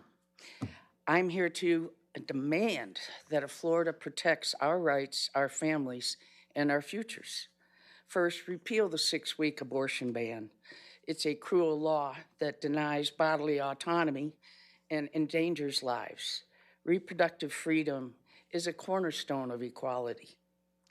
Second, stop this mid-decade redistricting going around the country. These maps are already gerrymandered to silence communities of color and skew representation. Redrawing lines now is a blatant power grab that undermines democracy. Third, invest in public education. Our schools are under attack from censorship to privatization. We demand full funding, full teacher pay, and inclusive curricula that reflect truth and honor every student's identity as they see their identity. Fourth, expand access to health care, including maternal care, mental health services, and gender-affirming care. Florida must stop politicizing medicine and start protecting lives. And lastly, we must confront the horrors of our immigration system. Florida's policies are tearing families apart. Women and children, many of whom are U.S. citizens, live in constant fear of detention and deportation. Mixed status families face impossible choices: leave their children behind or uproot their lives entirely. Undocumented students are being forced out of college, their futures stolen by cruel tuition bans. These policies aren't just unjust, they're inhumane. Florida National Organization for Women has always stood since 1966 for justice, compassion, and dignity. Please legislate with courage and conscience, and I know you will, sir. Thank you very much for your time. Thank you for being here. Next up, David Garcia, Charter Communications. Hey, David.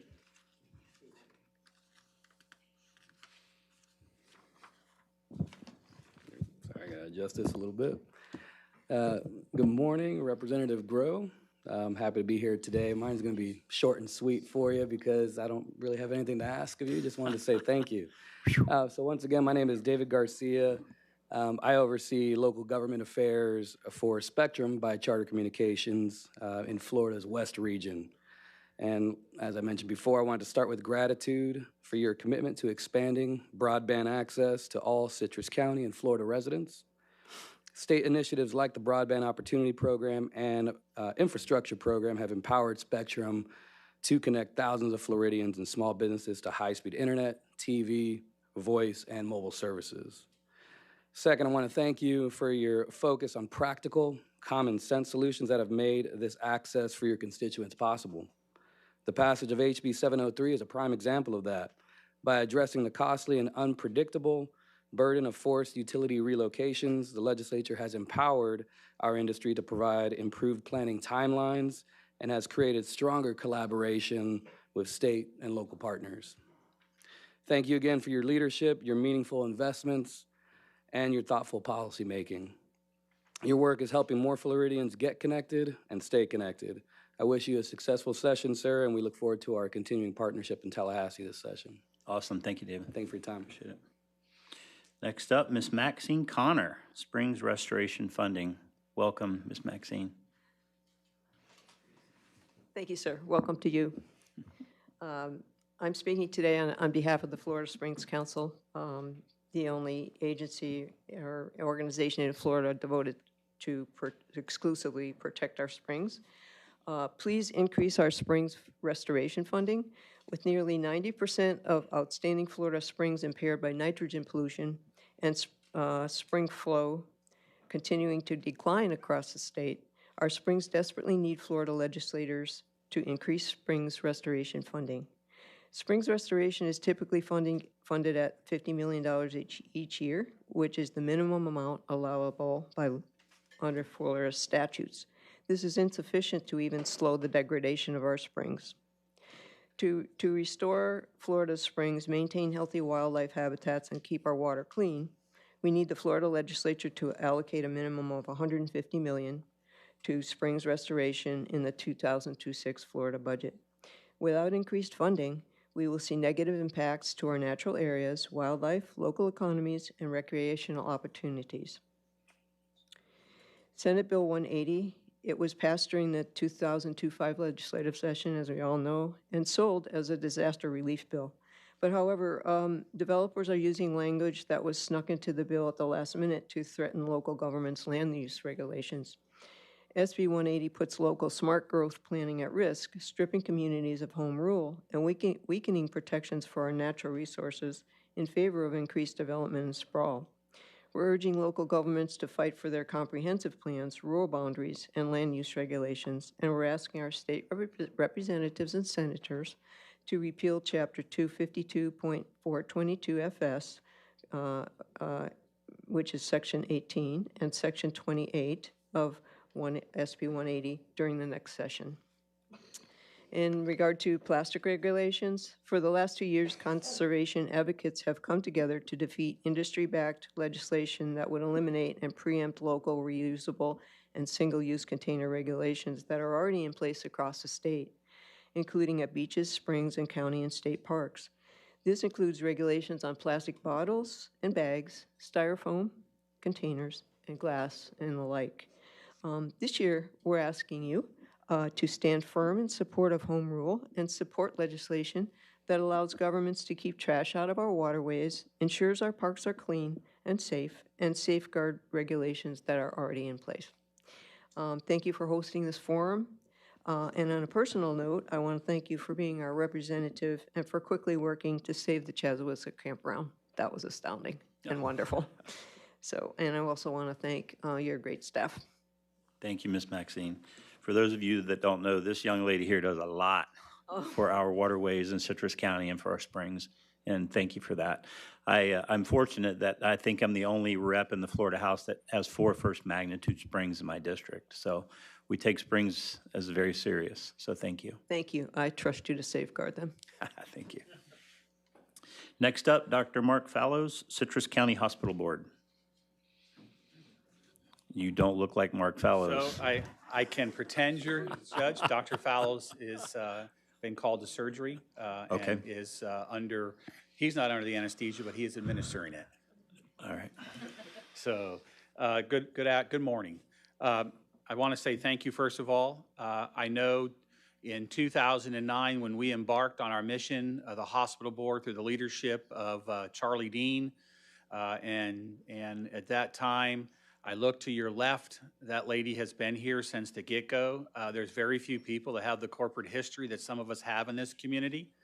We're blessed to have Dawn there with you to be able to also tell you some of the things from their days with Mr. Schultz to Jimmy Smith and others, okay? And so I appreciate this. So what we're here to talk about is several years ago, the Citrus County Hospital Board sought to complete its mission because it was always an administrative goal of the hospital board to sunset, to find a place to land once we were done. We approached the school board. I see Ms. Counts. We approached the city of Inverness. I see the mayor.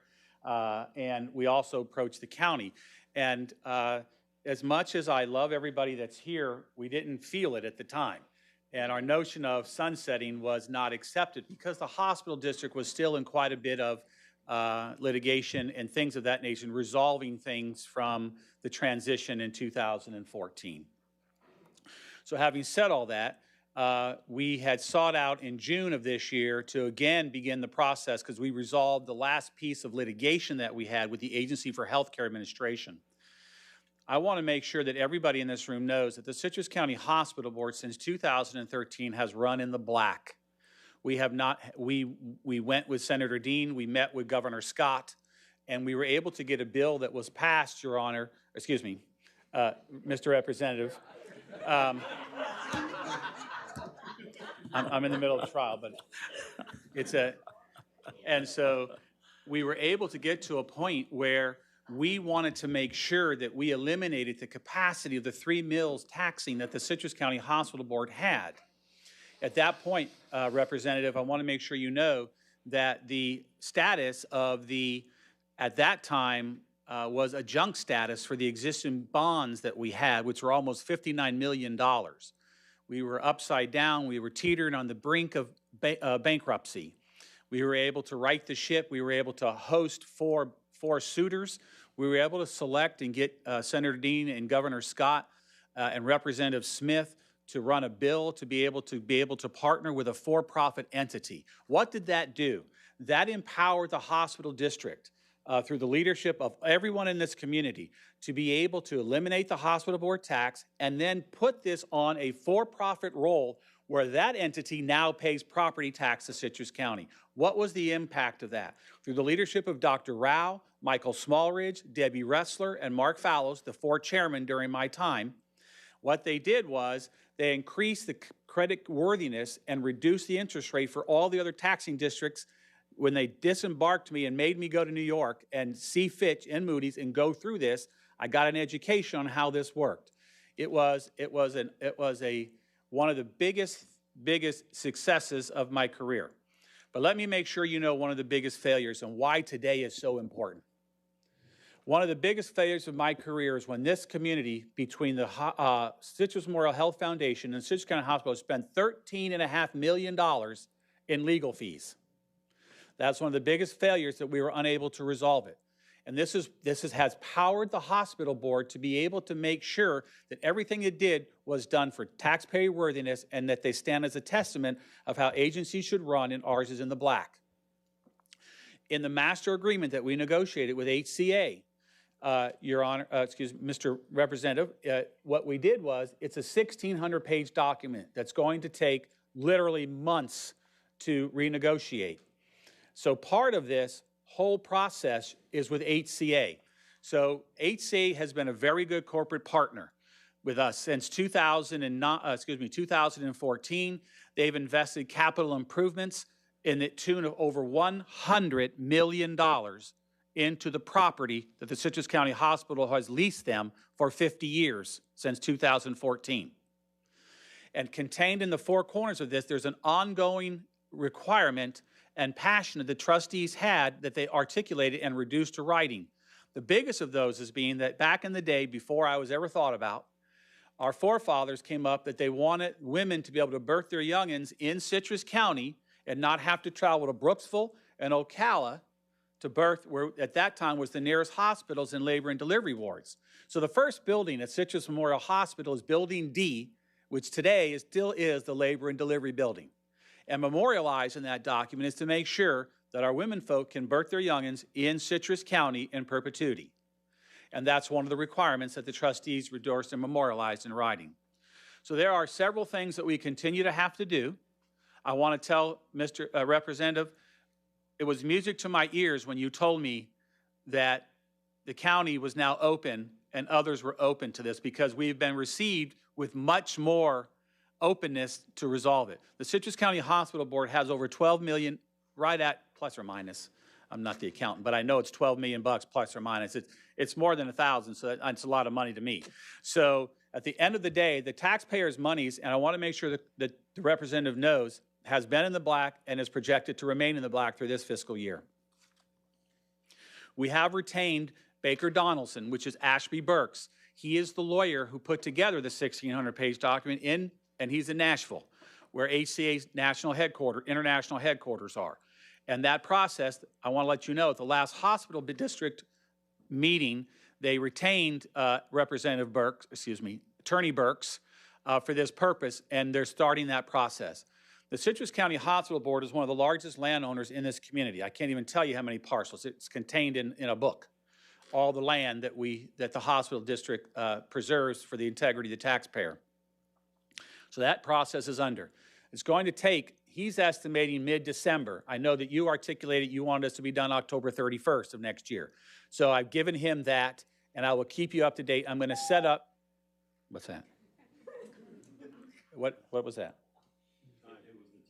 May I continue for a few more minutes? Yes, sir, go ahead. Okay, I apologize. Real quick, just so everyone knows, so we're talking about the hospital board. I'm going to present a local bill here in a minute, and then we'll have public testimony on that local bill. But Michael, is there anyone else that filled out paperwork to speak about anything else prior to that? Okay, thank you. Go ahead, Mr. Grant. Yes, yes, and you told me that you were in the process of getting it through bill writing, so we appreciate that. So there are the most significant part of, hey, doctor, the most significant part of what we have to do is to be able to do this is to renegotiate issues with HCA in the transference of real property. That's Dr. Wallace, by the way. He's one of the trustees. And what we do is we have to go through that process. But let me tell you one thing that's going on right now that's very significant that the hospital district has been in favor of. The city of Inverness and HCA approached the Citrus County Hospital Board regarding a federal block grant, money that the federal government gives to the state and that they apply for. It's a $10 million grant. I don't want to steal anybody's bubble, but the plan that the city of Inverness has articulated with HCA is very good. And I want to be able to, I know that we've met, Representative, and I want to make sure that you are, and I provide to you, may I approach you? That this is You may approach the bench.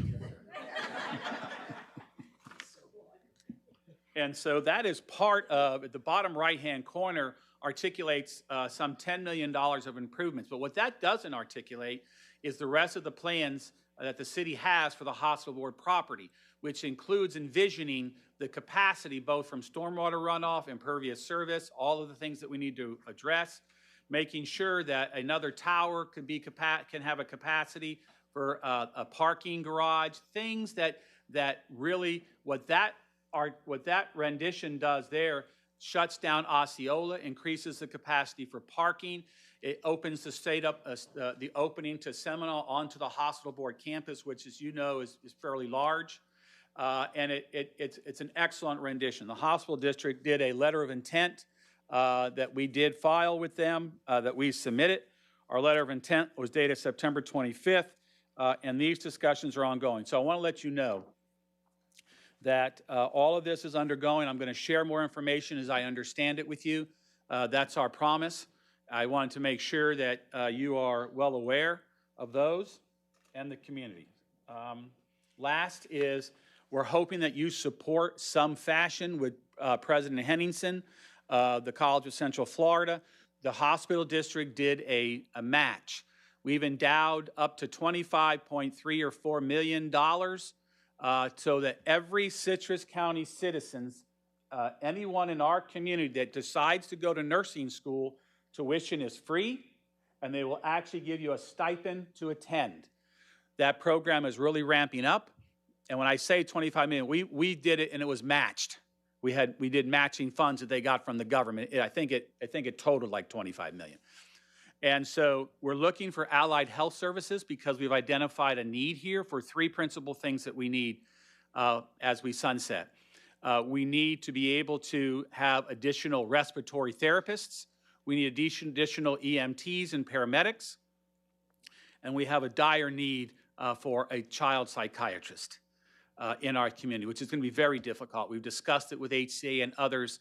But I want to make sure you know if you can do anything you can with the speaker and with whomever else to encourage a similar act like the Line Act, the hospital board would like very much to get that going and to be able to endow that so Citrus County residents can also be participate in allied health services.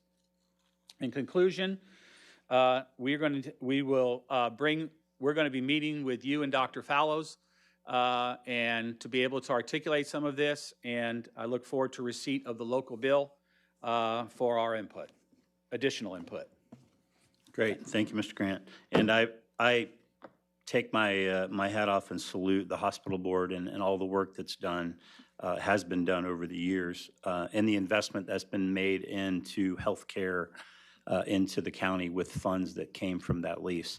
I also publicly would like to thank HCA for all that they've done in our community, not just providing the healthcare, but all the generosity that they show in our community from a philanthropic standpoint. So I appreciate that.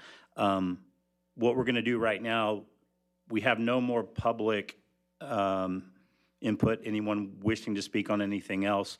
So Dr. Wallace, what I'm going to do is I'm going to present the local bill, and then anyone who would like to come up and speak as to the local bill and wrapping up the hospital board, you can fill out a piece of paper with Michael over here, and we'd be happy to have you speak. But right now we have you, Dr. Wallace. So Mr. Grant, I appreciate that. I did work with State Affairs, and the whole idea with the hospital board, there was a lot of work that needed to be done. There were outstanding lawsuits. There were things that needed to be settled from a financial standpoint, and the board has done a great job with that under the leadership of the board and with the work that Mr. Grant has done, and we appreciate that. But it's really been wrapped up. So what we need to do is sunset, and for some of you, like me, had no idea what sunset was. That basically is a really cool word for, end of the day.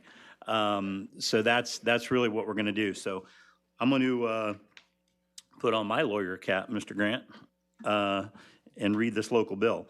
So this bill, a bill to be entitled an act related to the Citrus County Hospital Board, Citrus County, requiring the district to wind down its affairs and adopt a dissolution plan for a specified date, repealing chapters 2011-256, 2014-254, laws of Florida, dissolving the district on a specified date, providing for the continued operation of an irrevocable community trust or foundation established pursuant to chapter 2014-254, laws of Florida, transferring district assets and liabilities to the Board of County Commissioners of Citrus County, providing an effective date, to be enacted by the Legislature of the State of Florida.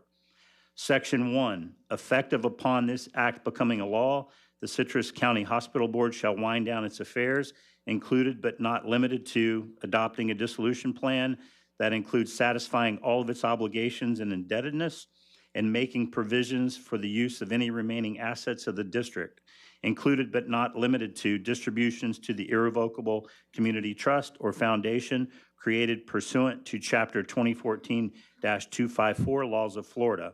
Such plan shall be adopted by September 30th, 2026. Section 2, chapters 2011-256, 2014-254, laws of Florida are repealed effective October 1st, 2026.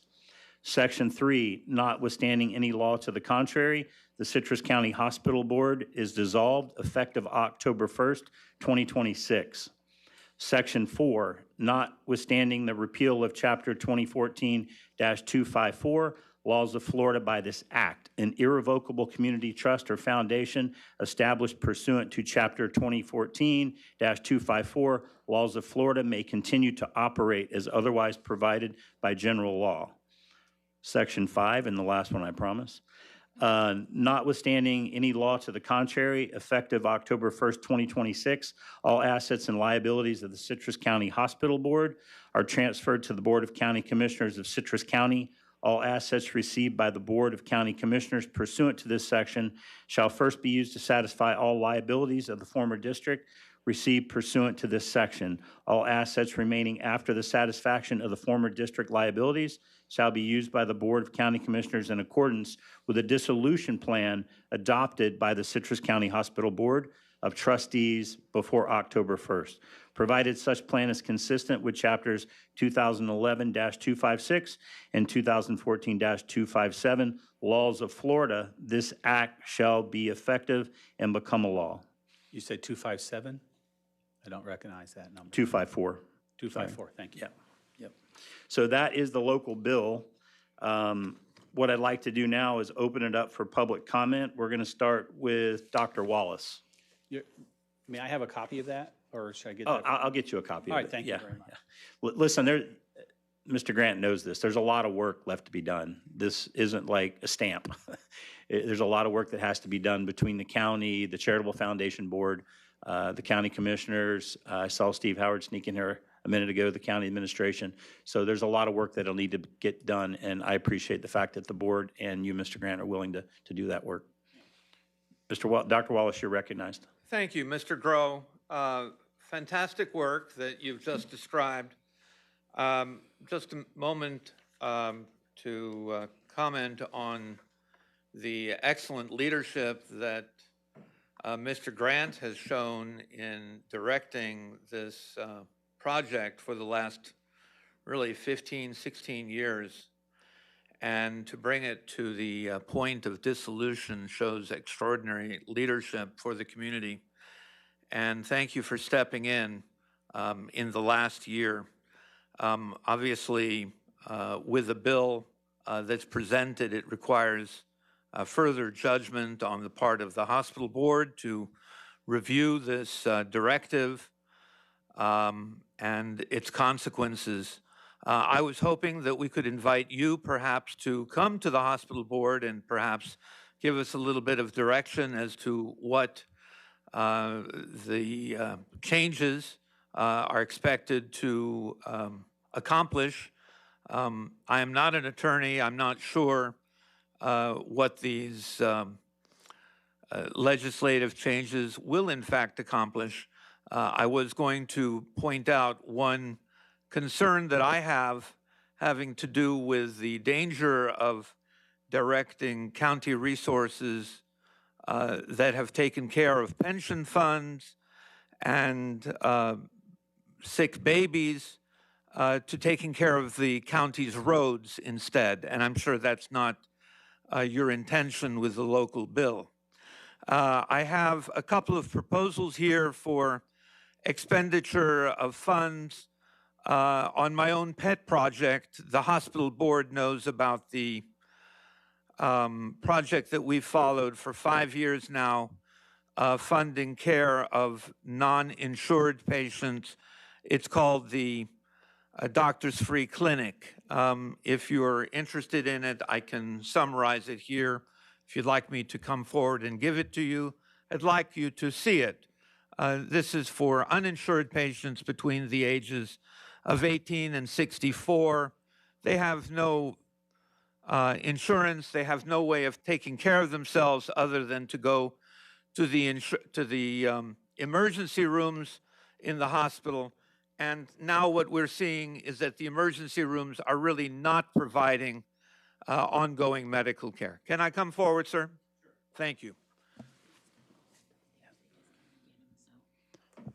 Bill, the judge said you have to come back upstairs. Yes, sir. All right, thank you, Mr. Grow. Thank you, sir. Thank you for giving me your attention, sir, and best of luck with this bill. Thank you. Yes, sir. Is there any other public comment? That sure looks like Holly Davis, County Commissioner. This is going to be I thought maybe super someone dressed odd. up like you today for Halloween. That was the best joke of the day. Thank you for that. Holly Davis, Citrus County Commissioner. I also sit on the Citrus County Community Charitable Foundation Board. And to echo some of the sentiment from Dr. Wallace, I believe what I heard you say is that all assets and liabilities would flow to Citrus County BOCC. So then it would be incumbent upon us to then transfer, if we transfer anything, to the Citrus County Community Charitable Foundation. So the way the bill is written, there'll be a dissolution plan that will be put in place. So that is in process. Okay. So it could very easily be, and I don't want to speak for the board because the hospital board will be involved in these decisions, but it could be where the obligation of the lease goes to the county, all the land goes to the county, and then the Citrus County Charitable Foundation would take the funds. But that's going to be kind of something that we'll have to work through. I don't have the power to say where the funds go. Sure. The boards that are in place are there for a reason, so that's the process we'll work through. I would hope that we could all agree that the best use of the funds, and I'll take a point of making this statement because I'm the one sitting behind the microphone. Hopefully they go to a place where we use what those funds gain every year to invest in our community for the better of the health of our community and the people that live here. So that would be, kind of the direction I would push the funding. Thank you for that, and I can probably just sit down now because that's exactly the point I wanted to make. Yeah. You're clearly aware of this, but since this is for the record, I just want to say that we have way too much poverty, way too poor health outcomes in this county to not take the funds that come from the medical community and then turn around and support those that need it. And so I believe I speak for the entire 4CF board, Citrus County Community Charitable Foundation Board, that what you just described is exactly the outcome that we would prefer so that we can continue to fund so many worthy efforts in this county to improve the health and life, the quality of life of our residents. So, and thank you. I want to echo everyone else that spoke earlier today that you are a superb representative of us in Tallahassee, and I'm grateful to also call you a friend. And also want to say thank you to the hospital board for all of their long volunteer service and bringing that to fruition. So. No, thank you, Commissioner. I appreciate that. And, I sit on the foundation board at the University of Florida, and what I see is when we have money, the money that we earn off of interest and off of investments every year is the money that goes to run the university.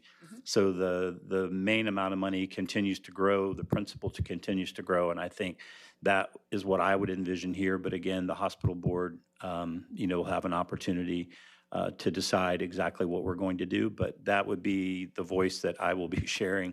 To have money go in perpetuity to support our community is very important. And we have very strict bylaws in our foundation precisely for that. It needs to be a fund that lives on in perpetuity. So. Yeah, no, thank you for being here. And again, I applaud the hospital board and all the work that's been done. I know a lot of it's volunteer, right? So a lot of the board members and a lot of the work that gets put in, that's taking away from their family, it's taking away from their jobs, and they do it because their heart's in it, and I appreciate that. It's just time to wind it down. We don't need expenses that we don't need, given the work has been done. And again, applause goes to both the boards who've done all that work. So thank you. Yes, sir. Or should I say Your Honor? Thank you. Thank you. This is a really funny part because I get to vote on my own local bill. I approve it. So, thank you. All in favor? All in favor? Aye. Yeah. Does anyone else have anything to say? I just want to take a couple minutes and say, it is an honor to represent Citrus County. I used to go to the little movie theater over here, and, we would, walk around the jail and act like we were big kids. I never thought I would be in a position where I would actually be in Tallahassee representing, my county. And I'm fortunate also to have part of Marion County, and I call it the really pretty part, which is Denellen, which looks a lot like Citrus County.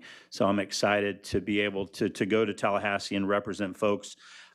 Constituent services is something that my team takes very seriously. Don and Michael both. If you have issues, come to us. We can't do anything about the county roads, so don't come talking to me about that. The federal government, we wish we could make it more effective. Hopefully we'll get there, and we'll get the government back open. But Tallahassee is open for business.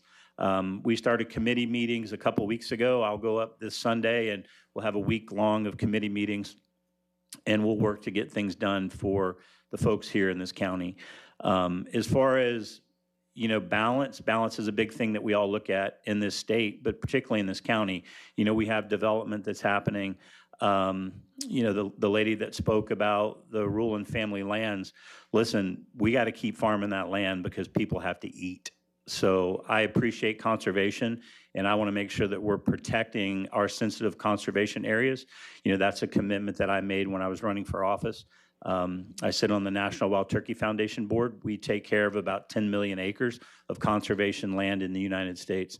So I'll continue to be a fighter when it comes to conservation in Tallahassee. It's a big day today. I'll get to go trick-or-treating with my grandkids later today. Our granddaughter's on her way from Texas right now. We're hoping she gets here so we can knock some doors later. And it's better to knock doors and say trick-or-treat than ask for a vote.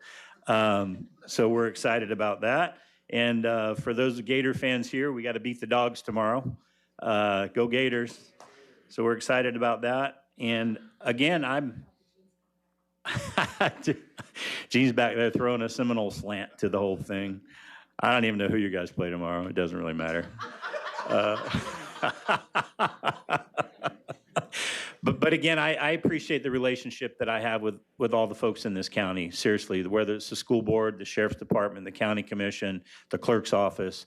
You know, my friend Craig Dalton, we beat him up pretty good on property taxes, even though he's not the one collecting them. There's a lot of work to be done in Tallahassee this session, and property tax just slipped out because that's one of the things that we talk a lot about right now in Tallahassee. But also making sure we're doing the things that we need to do on the mental health front, making sure we're passing bills to help protect. Criminal justice is one of my favorite committees that I sit on, making sure that we're putting the bad guys away and doing what we need to do. We're adding judges. I take the lack of space for our judges seriously, and we'll fight for that as well as the other appropriations that we discussed here today.